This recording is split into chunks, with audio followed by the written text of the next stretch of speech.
ನಮಸ್ಕಾರ. ಸುವರ್ಣ ನ್ಯೂಸ್ನ ಈ ವಿಶೇಷ ಕಾರ್ಯಕ್ರಮಕ್ಕೆ ಸ್ವಾಗತ. ರಾಜಕಾರಣದಲ್ಲಿ ಪ್ರಾಯಶಃ ದಶಕಗಳಿಗೊಮ್ಮೆ ಈ ರೀತಿಯ ಒಂದು ಪೊಲಿಟಿಕಲ್ ರಿಅಲೈನ್ಮೆಂಟ್ ಅಂತ ಕರಿಬೋದು, ಅಥವಾ ರಾಜಕೀಯ ಧ್ರುವೀಕರಣ ಅಂತ ಕರಿತೀವಿ. ಆ ರೀತಿಯಾಗಿರ್ತಕ್ಕಂಥ ಘಟನೆಗಳು ಸಂಭವಿಸ್ತವೆ. 2004ರಲ್ಲಿ ಕಾಂಗ್ರೆಸ್ನ ಆಗಿನ ಹಿರಿಯ ನಾಯಕ ಬಂಗಾರಪ್ಪನವರು BJPಗೆ ಸೇರಿದ್ರು.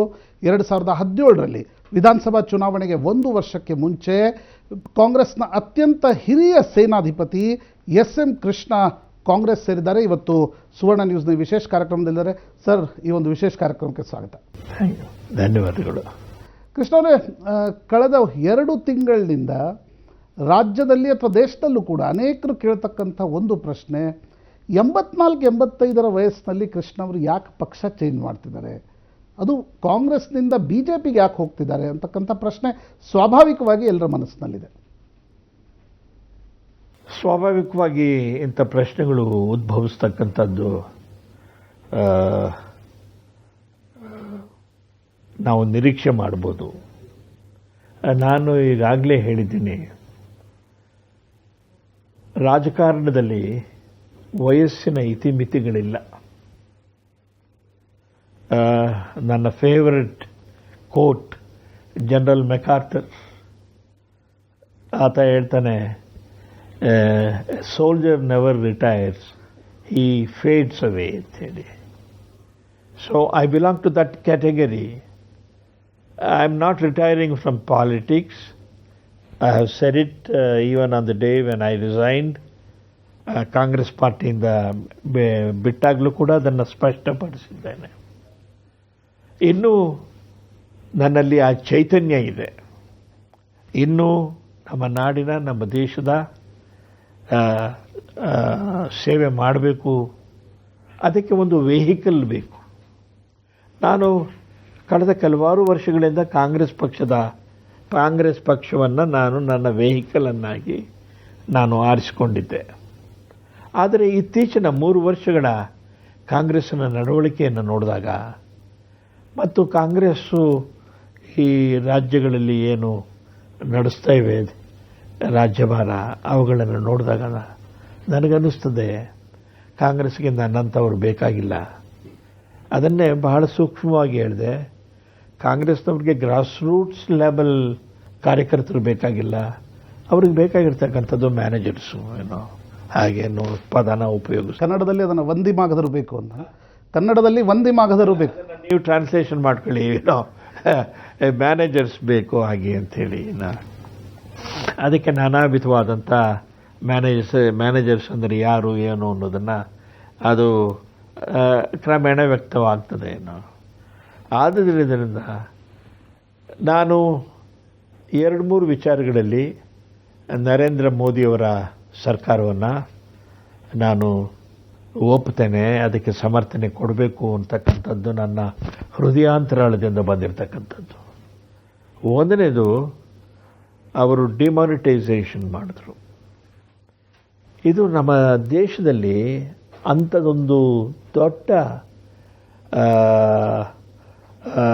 ಆರ್ಥಿಕ ಮತ್ತು ಸಾಮಾಜಿಕ ವಿಪ್ಲವವನ್ನು ಮಾಡ್ತಕ್ಕಂಥ ಒಂದು ನಿರ್ಧಾರ ಅವಶ್ಯಕವಾಗಿತ್ತು. ಯಾಕೆಂತೇಳಿದ್ರೆ ಈ ಬ್ಲ್ಯಾಕ್ ಮನಿ ನಮ್ಮ ದೇಶದ ವೈಟಾಲಿಟಿಯನ್ನೇ ತಿಂತಾ ಇದ್ವು. ಆದ್ದರಿಂದ ಅದನ್ನು ಒಂದು ನಿಯಂತ್ರಣಕ್ಕೆ ತರಬೇಕು ಅಂತಕ್ಕಂಥದ್ದು ಯಾರ್ದಾದರೂ ಒಂದು ಸದುದ್ದೇಶ ಇದ್ದಿದ್ರೆ ಆ ಸದುದ್ದೇಶವನ್ನು ಪ್ರಧಾನಮಂತ್ರಿ ಮೋದಿಯವರು ಅರ್ಥ ಮಾಡಿಕೊಂಡ್ರು, ಅದನ್ನು ಜಾರಿಗೆ ತಂದರು. ಆಗ ನಾನು ಕಾಂಗ್ರೆಸ್ನಲ್ಲೇ ಇದ್ದೆ. ಆಗ ನಾನು ಮುಕ್ತ ಕಂಠದಿಂದ ಅದನ್ನು ಸ್ವಾಗತಿಸಿದೆ. ಆದರೆ ಕೃಷ್ಣ, ಇದನ್ನು ಯಾಕೆ ಮಾಡಿದೆ ಅಂತ ಹೇಳಿದ್ರೆ, ದೇಶ ಮುಖ್ಯ ನಮಗೆ, ಪಕ್ಷ ಪ್ರತಿಪಕ್ಷಗಳಲ್ಲ. ಯಾವುದೇ ಸರ್ಕಾರ, ನನ್ನ ಹಿಂದಿನಿಂದ ಯಾವುದೇ ಸರ್ಕಾರ ಆಗಿರಲಿ, ಅದು ಒಳ್ಳೆ ಕೆಲಸ ಮಾಡಿದಾಗ ಆ ಕೆಲಸಕ್ಕೆ ನಮ್ಮ ಒತ್ತಾಸೆ ಕೊಡ್ತಕ್ಕಂಥದ್ದು, ಒಂದು ಒಳ್ಳೆ ಮಾತು ಅದರ ಬಗ್ಗೆ ಆಡ್ತಕ್ಕಂಥದ್ದು, ಈ ಒಂದು ರೀತಿಯ ರಾಜಕಾರಣದಲ್ಲಿ ನನಗೆ ನಂಬಿಕೆ ಇದೆ. ಆದರೆ ಕೃಷ್ಣ ಅವರೇ, ಅನೇಕರು ಕಾಂಗ್ರೆಸ್ನ ಅನೇಕ ಹಿರಿಯ ನಾಯಕರು, ಮಲ್ಲಿಕಾರ್ಜುನ್ ಖರ್ಗೆ, ಸಿದ್ದರಾಮಯ್ಯ, ಹರಿಪ್ರಸಾದ್, ಅವರು ಕೇಳ್ತಕ್ಕಂಥ ಪ್ರಶ್ನೆ, ಕಾಂಗ್ರೆಸ್ ಕಷ್ಟ ಕಾಲದಲ್ಲಿದೆ, ಎಲ್ರಿಗೂ ಗೊತ್ತಿದೆ.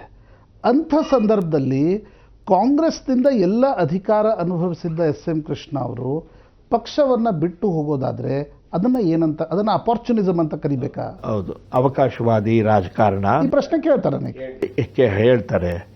ಎಷ್ಟು ಸಾರಿ ಕಳೆದ 3 ವರ್ಷದಲ್ಲಿ ನೀವು ಹೇಳಿದ್ರಲ್ಲ, ಅವರು ನನ್ನನ್ನು ವಿಶ್ವಾಸಕ್ಕೆ ತೆಗೆದುಕೊಂಡು ಕಾಂಗ್ರೆಸ್ ಏನು ಮಾಡಬೇಕು, ಕಾಂಗ್ರೆಸ್ ಸರ್ಕಾರ ಹೇಗೆ ನಡೀತಾ ಇದೆ ಹಾಗೆ ಅಂತ ಇವರು ಯಾರಾದರೂ ಒಬ್ಬರು ನನ್ನನ್ನು ಕೇಳಿದ್ರ? ಯಾರೂ ಮಾತಾಡಿಸಲಿಲ್ಲ. ಅಂದರೆ ನಾನು ಬೇಕಾಗಿಲ್ಲ ಕಾಂಗ್ರೆಸ್ಗೆ. ಯಾಕೆಂದರೆ ಇವರುಗಳೇ ಈಗ ಹೇಳಿದ್ರಲ್ಲ ನಾಯಕರುಗಳು, ಇವರು ಕಾಂಗ್ರೆಸ್ ಕಟ್ತಾರೆ, ಇವರಿಂದ ಆ ಶಕ್ತಿ ಇದೆ ಅಂತಕ್ಕಂಥದ್ದು ಮೇಲ್ನವ್ರ ಅಭಿಪ್ರಾಯ ಇದೆ. ಆದ್ದರಿಂದ ನನ್ನ ಅವಶ್ಯಕತೆ ಯಾವ ಪಕ್ಷಕ್ಕೆ ಬೇಕಾಗಿಲ್ವೋ ಆ ಪಕ್ಷದಲ್ಲಿ ನಾನು ಇದ್ದು ಸಹ ಏನನ್ನು ಮಾಡಲಿಕ್ಕೆ ಸಾಕು. ಕೃಷ್ಣ, ನಿಮ್ಗೆ ಅನಿಸಿದ್ಯಾವಾಗ ಇನ್ನು ಕಾಂಗ್ರೆಸ್ನ ಸಹವಾಸ ಸಾಕು? ಕಳೆದ 3 ವರ್ಷದಿಂದ ಅನ್ನಿಸ್ತಲೇ ಇತ್ತು. ಅಲ್ಲ, ಅದು ನಿಮ್ಮ ಅಸಮಾಧಾನಕ್ಕೆ ಮೂಲಕ, ಅಂದರೆ ಕಾಂಗ್ರೆಸ್ ಬಿಡಲಿಕ್ಕೆ ಮೂಲ ಕಾರಣ ಹೈಕಮಾಂಡ್ನ ನಾಯಕರು ಅಥವಾ ರಾಜ್ಯದ ಸಿದ್ದರಾಮಯ್ಯ, ಮಲ್ಲಿಕಾರ್ಜುನ್ ಖರ್ಗೆ ಈ ಥರದ ನಾಯಕರು? ನಿಮ್ಮ ಅಸಮಾಧಾನ ಅಂದರೆ ಈಗ ಸೋನಿಯಾ ಗಾಂಧಿ, ರಾಹುಲ್ ಗಾಂಧಿ ಇಡೀ ಪಕ್ಷ ನಡೆಸ್ತಾ ಇರೋ ರೀತಿ ಬಗ್ಗೆ ನಿಮ್ಗೆ ಅಸಮಾಧಾನ ಇದೆಯೋ ಅಥವಾ ರಾಜ್ಯ ನಾಯಕರ ಒಟ್ಟಾರೆ? ಎರಡೂ ಸೇರಿದೆ. ಪಕ್ಷ ಡೈನಾಸ್ಟಿಕ್ ಸಕ್ಸೆಷನ್ ಇದೆಯಲ್ಲ, ವಂಶ ಪಾರಂಪರ್ಯ, ಅದಕ್ಕೆ ತಕ್ಕ ಅರ್ಹತೆ ಇದ್ದರೆ, ಅದಕ್ಕೆ ತಕ್ಕ ಅನುಭವ ಇದ್ದರೆ, ಅದಕ್ಕೆ ತಕ್ಕ ಕಮಿಟ್ಮೆಂಟ್ ಇದ್ದರೆ, ಈಗ ರಾಜೀವ್ ಗಾಂಧಿಯವರಲ್ಲಿ ಆ ಕಮಿಟ್ಮೆಂಟನ್ನು ನಾನು ಕಂಡೆ. ಇಂದಿರಾ ಗಾಂಧಿಯವರು ಹತ್ಯೆ ಆದ ಮೇಲೆ ಯಾರನ್ನು ಮಾಡಬೇಕು ಅನ್ನತಕ್ಕಂಥದ್ದು, ಪ್ರಣಬ್ ಮುಖರ್ಜಿಯವರಿದ್ದರು, ಮತ್ತೊಬ್ಬರಿದ್ದರು, ಮಗದೊಬ್ಬರು ಇದ್ದರು. ಆದರೆ ರಾಜೀವ್ ಗಾಂಧಿಯವರನ್ನೇ ಯಾಕೆ ನಾವು ಮಾಡೋದು ಅಂತ ಹೇಳಿದ್ರೆ, ಆ ಮನುಷ್ಯನಲ್ಲಿ ಈ ದೇಶ ಅದರ ಬಗ್ಗೆ ವಿಶ್ವಾಸ ಇತ್ತು, ದೇಶದ ಬಗ್ಗೆ ಕಮಿಟ್ಮೆಂಟ್ ಇತ್ತು, ಮತ್ತು ಅದಕ್ಕೆ ಬೇಕಾಗ್ತಕ್ಕಂಥ ಬುದ್ಧಿಮತ್ತೆ ಇತ್ತು. ರಾಜೀವ್ ಗಾಂಧಿಯವರು ನಾನು ಕಂಡ ಕೆಲವಾರು ಜನ ರಾಜಕಾರಣಿಗಳಲ್ಲಿ ಬಹಳ ಆರ್ಟಿಕ್ಯುಲೇಟ್, ಅವರು ವಿಚಾರಗಳನ್ನು ಬಹಳ ಅಧ್ಯಯನ ಮಾಡಿ ಅವರು ಅಭಿಪ್ರಾಯ ವ್ಯಕ್ತಪಡಿಸ್ತಾರೆ. ಅದು ನೀವು ಅವರ ಮಗನಲ್ಲಿ ಕಾಣ್ತಾ ಇಲ್ವಾ? ರಾಹುಲ್ ಗಾಂಧಿಯಲ್ಲಿ ಆ ರೀತಿಯ ಆರ್ಟಿಕ್ಯುಲೇಷನ್, ಆ ರೀತಿಯ ವಿಷನ್ ಮಗನಲ್ಲಿ ಕಾಣ್ತಾ ಇಲ್ವಾ? ಬಹಳ ಹುಡುಕಿದೆ, ಎಲ್ಲೂ ಕಾಣ್ ಬರಲಿಲ್ಲ ನನಗೆ. ಆದರೆ ಕೃಷ್ಣ ಅವರೇ, ಕಾಂಗ್ರೆಸ್ನ ಆಂತರಿಕ ಅನೇಕರು ಹೇಳ್ತಾರೆ, ವಿದೇಶಾಂಗ ಸಚಿವ ಖಾತೆಯಿಂದ ತೆಗೆದ ಪರಿ ನಿಮ್ಮನ್ನು ತುಂಬ ನೋಯಿಸಿತ್ತು. ಅದು ಒಂದು ರೀತಿ ನೋವಾಯಿತು. ಅದು ನಿಮಗೆ ನಿಮ್ಮನ್ನು ಕರೆದು ಮಾತನಾಡಿಸ್ದೆ ಆ ರೀತಿಯಾಗಿರ್ತದೆ. ಬೇಸಿಕ್ ಸೌಜನ್ಯಗಳಿರ್ತವೆ, ಕರ್ಟಿಸಿಸ್, ಅದನ್ನೇ ಸೌಜನ್ಯ ಅಂತ ಹೇಳಿ.